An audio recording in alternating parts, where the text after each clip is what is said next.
Hi guys, Dr. Dillard here.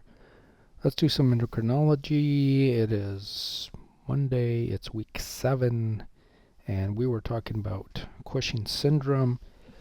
Let's go a little bit deeper. Let's do a little review first though. Remember, Cushing's disease is the #1 cause of Cushing syndrome.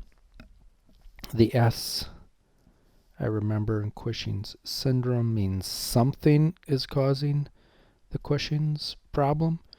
The #1 cause is Cushing's disease. Specifically, about 80% of Cushing syndrome cases, the cause of it is Cushing's disease. That's excluding the exogenous use of glucocorticoids, because that can also cause Cushing's disease as well, long-term use of glucocorticoids. It's named after Cushing, the guy who discovered it. It is considered an ACTH-dependent cause of Cushing syndrome. So Cushing's disease is all about overproduction of ACTH. What does that come from? What's the main causes of Cushing's disease? It's usually a pituitary tumor in the anterior pituitary, specifically an adenoma, which is made up of glands, more specifically corticotroph cells. So it's a corticotroph adenoma. And we all know what corticotroph cells do. They secrete POMC, which is immediately converted into ACTH. By far the #1 cause of Cushing's disease. Cancerous tumors can also cause, and metastatic disease to the anterior pituitary. So cancerous tumors that start primarily de novo in the anterior pituitary or metastatic spread to the anterior pituitary is another more rare cause of Cushing's disease that also stimulates the overproduction of ACTH. And what's the sequelae of ACTH overproduction? Well, if you have too much ACTH, that's going to overstimulate the fasciculata cells and the reticular cells in the adrenal cortex to make, respectively, too much cortisol and too much DHEA, or too much of the adrenal androgens, which is not really that big a deal. It's the cortisol that's the problem. Just like Addison's disease or primary hypoadrenalism, remember hypoadrenalism, there's also an overproduction of ACTH. So similarly, you can have a hyperpigmentation, a skin bronzing, in Cushing's disease as well. Can do that. Okay, that would have to be ACTH dependent types of Cushing's disease to get skin hyperpigmentation. There's another weird phenomenon of the skin here we'll talk about in a little bit. Well, how come you can't just shut off if you're making so much cortisol? And that's what Cushing's disease is, right? It's the overproduction of cortisol. How come you just don't shut off the corticotroph cells? Right? Doesn't cortisol bind to them and turn them off? It can't. It doesn't do it. It doesn't work on these tumor cells. These adenomas don't. There's no place for cortisol to bind to them and shut them down. So we've talked about this a million times, this double negative feedback system. But if there's a tumor here, you can't turn it off. There's a tumor, like a tumor of corticotroph cells. And yeah, can't turn it off. How does Cushing's disease affect the adrenal medulla, or the adrenal gland itself? About 25% of patients have a bilateral adrenal cortical hyperplasia. So if you have a tumor in the anterior pituitary and it's cranking out too much ACTH, ACTH is going to be binding and driving the adrenal gland, the fasciculata, and the reticular cells specifically to produce cortisol and DHEA respectively. And so practice makes perfect, just like a weightlifter who's doing curls all the time. you're going to get big, and that's what happens. The adrenal gland becomes hyperplastic. So about 25% of patients with Cushing's disease develop a bilateral adrenal cortical hyperplasia as a result of that. And yeah, just it's from overuse and from overstimulation. There's another condition called AIMAH, or ACTH-independent bilateral macronodular adrenal hyperplasia. The adrenal gland is not nodular looking like it is with AIMAH. So it's a little bit smoother looking. So let's take a look at a normal adrenal gland. And here's the adrenal gland of a patient with ACTH-independent Cushing's disease. And you can see we don't see the pituitary tumor, but there is a pituitary tumor, and ACTH is just bombing this thing, and the cells in those two inner layers of the adrenal cortex have become hyperplastic because of that. Ectopic ACTH syndrome, I think we talked about that, but just reviewing that, that's much less common than a tumor in the pituitary, anterior pituitary, or less common than ACTH-dependent causes of Cushing's disease. Seen in about 15% of patients with this problem, caused by an extra HPA tumor. So you have, ectopic means outside of normal.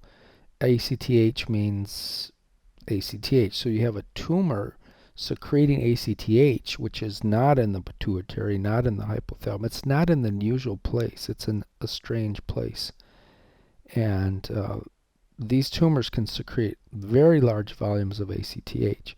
And unfortunately, these are often cancer. The most common cause is small cell lung carcinoma, about 50% of the time, and other lung carcinomas about 10% of the time.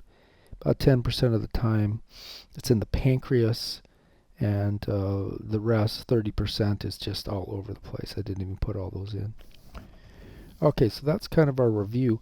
Now let's get into the clinical sequelae, or the clinical result of someone who has way too much cortisol floating around in their blood, which is Cushing's syndrome. So all of these classic sequelae that we're going to talk about, or stuff that the outcome or the result of this hypercortisolism, it all has to do with chronic exposure to the body to high levels of cortisol, of glucocorticoids. And we'll see Cushing's syndrome can present with many different syndromes, so it can be very tough to diagnose. In fact, here they are. And these are, we'll dig into some of these, but truncal obesity with limb wasting, and especially in males. The classic moon face, the rounding of the face. Facial plethora, which is a kind of slappy cheeks, a red face, or you get sunburn on your face. These people bruise, these people affected. Menstrual irregularities, thin skin, hence the easy bruising. They get the buffalo hump, the thoracocervical fat deposits. Striae distentia. Hirsutism. It's more for females because of increased DHEA. They get more muscle mass, more for females again. Hypertension, diabetes, osteoporosis. Acantholysis nigricans. Could have added in here, they get some skin hyperpigmentation sometimes, people with Cushing's disease, as the cause of the Cushing syndrome. So let's look at some of these more closely. So very common, truncal obesity with limb atrophy. Classic Cushing syndrome, so they get the kind of Homer Simpson belly, and they get the skinny little stick arms and stick legs. It's a very strange phenomenon. So fat deposits in the stomach, but we know cortisol also rips apart protein, right? To make and you take that protein and those amino acids and you make glucose out of those things. Yeah, you can also see all the little bruising here on the arms.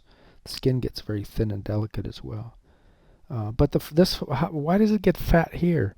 Why does fat deposit? And we don't completely know that, but you do a biopsy of that, and you actually have the adipocytes are created from scratch.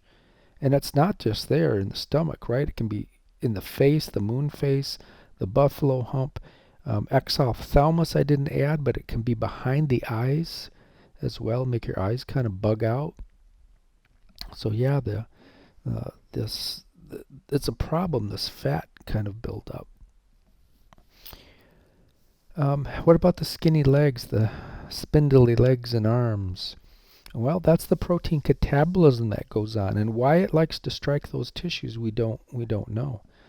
These patients also will have blood urea nitrogen levels will be increased because of the destruction of the protein will lead to that. But yeah, that's that Cushing's disease. Look, truncal obesity, muscle wasting, classic Cushing's patient here. Easy bruising again.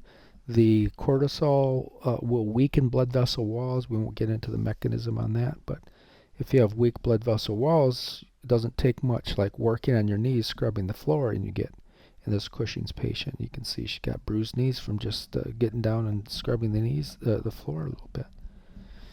Insulin resistance is a big problem. In fact, you can even become diabetic with people with Cushing's disease. How does that work? Why is, because we know that insulin is taken up, or it stimulates cells to take up glucose, right? So it turns out that the glucose interferes with the binding of insulin to its receptors in skeletal muscle and fat. So it blocks binding. And if you can't bind insulin, then those cells are going to not take up sugar, and the sugar is going to stay in the blood. So you'll have high blood sugar. So you could say that it makes these muscle and fat cells insulin resistant. And it's just cortisol's doing its job. You don't want the muscles and fat taking up blood glucose, because that's the job of cortisol, is to keep blood glucose, or keep glucose in the blood. And therefore these Glut4 transporters are not working right either. And so you remember your Glut4 or the Glut transporters or the Glute transporters, however you want to say that. Do I have a slide on that? I do.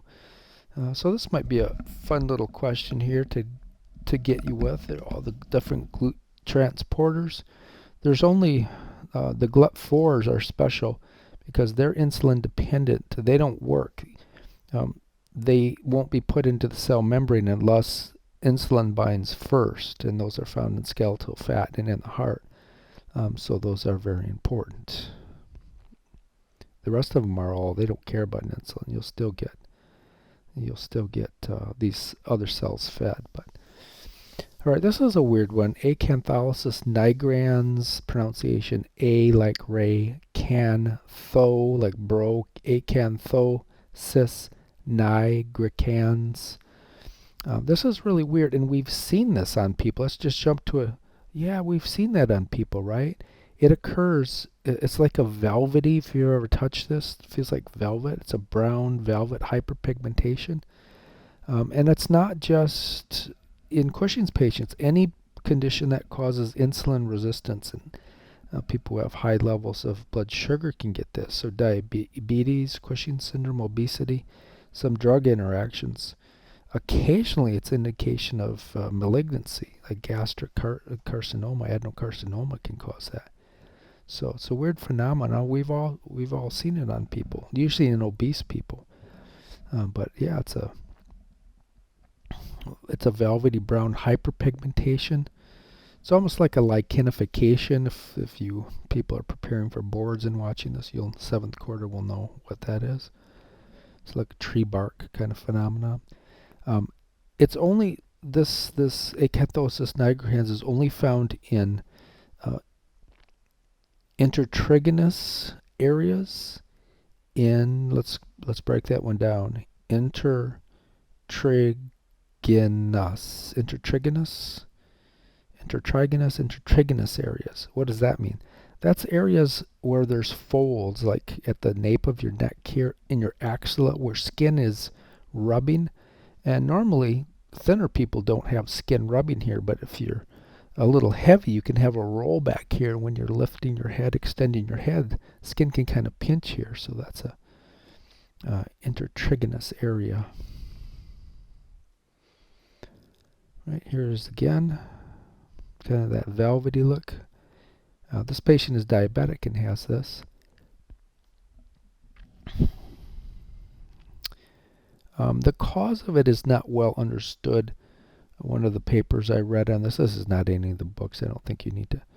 Well, for me, you might need to know it, but so it looks like insulin has binding receptors in the stratum basale and basal cells, and those are stem cells, and so that binding causes them to overexpress GLUT4. And if you have too much GLUT4, it'll grab too much blood glucose, and if your basal cells have too much fuel in them, they overproduce their products, which is melanocytes, and then the melanocytes will overinject keratinocytes with melanin. Fibroblasts might lay down some extra collagen to give the skin a little thicker area there. And yeah, that's kind of the story. Hyperpigmentation. Addison's disease is not the only thing, we said this already, that can cause skin hyperpigmentation. About 15% of patients with Cushing's disease, usually from a pituitary tumor, will have some bronzing, some patchy bronzing, just like primary adrenal insufficiency patients or Addison patients will have that as well. Weight gain and obesity, yeah, so that's another problem with Cushing's patients, especially central obesity. We talked about that. That Homer Simpson look, that's called central obesity, or it's also called centripetal obesity or centripetal weight gain. And that's very common. About 97% of people with Cushing's will have some Homer Simpsonness, some centripetal weight gain, or some central obesity. Fat deposits can be in the thoracocervical region, kind of the buffalo hump, and the face, behind the eyes. They can even be in the epidural space, and they can stimulate a disc herniation type thing. It's rare, but it can happen. Excess glucocorticoids in the blood can also cause osteoporosis. That's a well-known complication in patients with Cushing's disease. Won't get into all the mechanisms, but the extra cortisol will stimulate the reabsorption of bone so you can get more calcium in your blood. Why do you need more calcium in your blood? Because your intestines have stopped absorbing calcium. So it kind of offsets that. And you also start losing calcium in the urine. So you have an increased urinary output of calcium. So yeah, increased bony reabsorption equals decreased bony formation equals osteoporosis. Right? Hypertension's another common thing. 75% of people with endogenous, here's another word, endogenous Cushing's syndrome. What's that mean? Endogenous. It's not exogenous Cushing's. Endogenous means it's a pathology within your body. It's not that you're taking something. Exogenous or exogenous, however you want to say that, or iatrogenic, that's related to people who are taking cortisol, like prednisone for rheumatoid arthritis or something like that. So hypertension is commonly seen caused by steroids. How does that work? How can you get hypertension? How does that, what's the mechanism? Well, there's a couple common ones. So cortisol, remember in Cushing's disease, you have way too much cortisol floating around. And we talked about cortisol can bind to MR receptors and stimulate and act just as if it was aldosterone. Normally in the kidney, we said a very important enzyme called 11-beta-HSD2 is there. And it takes the cortisol and turns it into cortisol. So cortisol it can't bind to principal cells. But if you have tons of cortisol floating around, the 11-beta-HSD2 gets overwhelmed and overrun with cortisol, and cortisol can start binding to principal cells. And you know the deal. If it binds to principal cells, it'll take up water, it'll take up salt, it'll kick out potassium, it'll kick out hydrogen ion. But if you take up salt and water, you're going to have hypertension. And if that's not bad enough, it increases the sensitivity to some receptors. So norepinephrine. Norepinephrine will bind to smooth muscle in arterioles too easily and cause a constriction of the arterioles, which also increases pressure. That also increases the heart rate because the heart has to try to push through that. It also increases sensitivity to vasopressin and angiotensin II. Those are all blood pressure mechanisms, right? We've talked about that. ADH causes reabsorption of free water. Angiotensin II causes the release of aldosterone. And if that's not enough, endothelium is a powerful vasoconstrictor, and the cells in the arterioles oversecrete endothelium when it's not supposed to be secreted at all. And the lumen gets narrow and that increases. So there's a lot of mechanisms that cause increased hypertension.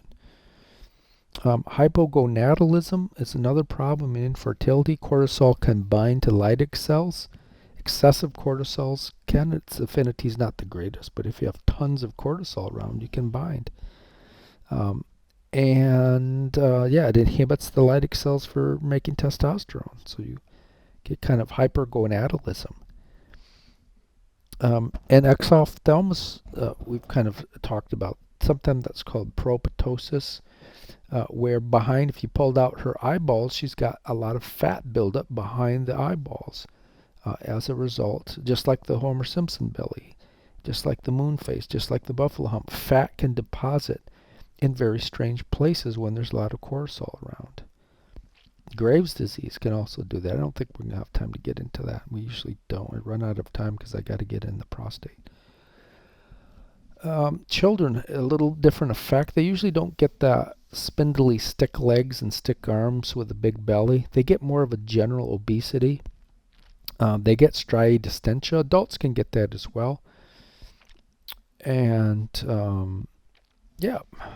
it can cause growth. They can be short stature because of this. It can stunt their growth. Here's kind of a typical obese Cushing's kid with just horrible stretch marks on him. And he's got the moon face going on. He's got the little red cheeks called facial plethora going on. We've talked about this already. The fat deposits in the upper thoracolumbar or thoracocervical region.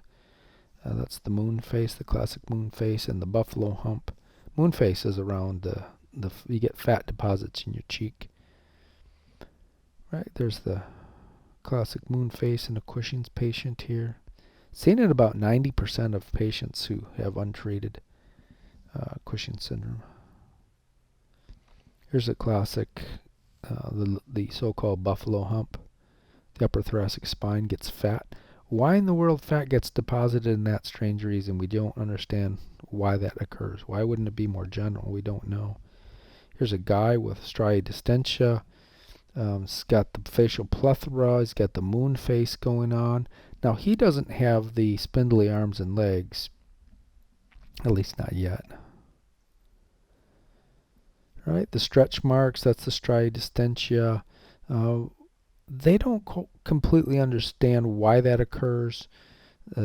It is seen in Cushing syndrome. It's thought that the chronic increased levels of cortisol will destroy the skin proteins and collagen, which results in a long scar-like formation. There's also a lot of elastic fiber, a lot of elastic tissue that's laid down in the skin if you do histological sampling. And the lesions typically get a purple red as opposed to skin color. Like if you ever been a weightlifter or you've seen weightlifters, you get these in the axilla area, kind of on the pec minor region. Those are typically skin color, but these are different. They're more red, more purple red. Okay, moon face, maybe a little bit of redness here in the face, facial plethora, lots of stretch marks. Guy, pendulous abdomen, stretch marks. All right, so that is the end of Cushing's. Let's just talk a little bit about the adrenal medulla. because we're going to get into, tomorrow we'll get into a feochromocytoma. But the adrenal medulla, it's the innermost part of the adrenal gland. I always like the medulla because it's weird embryologically speaking. Softball board question, you can't miss this. The medulla is actually derived from neural crest cells, where the cortex and the capsule are derived from intermediate mesoderm. So that's kind of weird. The cell type of the adrenal medulla, the main cell population, are called chromofin cells. Chromofin cells. And you can think of them as sympathetic postganglionic nerve fiber. They act just like it because guess who synapses on them? Sympathetic preganglionic fiber. So that's weird. What do they secrete? Catecholamines, epinephrine, norepinephrine, a little bit of dopamine, a little bit of enkephalon too. Can be secreted by them. Here's a nice little picture of the adrenal gland. It's the adrenal cortex, adrenal medulla, and you can see these chromofin cells here. And splanchnic nerve carries a whole bunch of preganglionic fiber, which synapses on these, stimulates them to produce the catecholamines. And yep, they're innervated by neurons, sympathetic chain, mainly from the splanchnic nerves. And yeah, everything we said, the preganglionic splanchnic fibers synapses on them, and they release their juices. Therefore, the medulla is considered a branch of the sympathetic nervous system. Easy softball question. Make a note card of that. Easy question. Modified sympathetic gland. It can release hormones very quickly. It can respond because we need epinephrine for emergencies. So, yep, it can crank out its hormones very quickly. And this is what we're going to talk about next time: feochromocytoma, which is a tumor of chromofin cells in the adrenal medulla. And let's talk about it next time. See you later.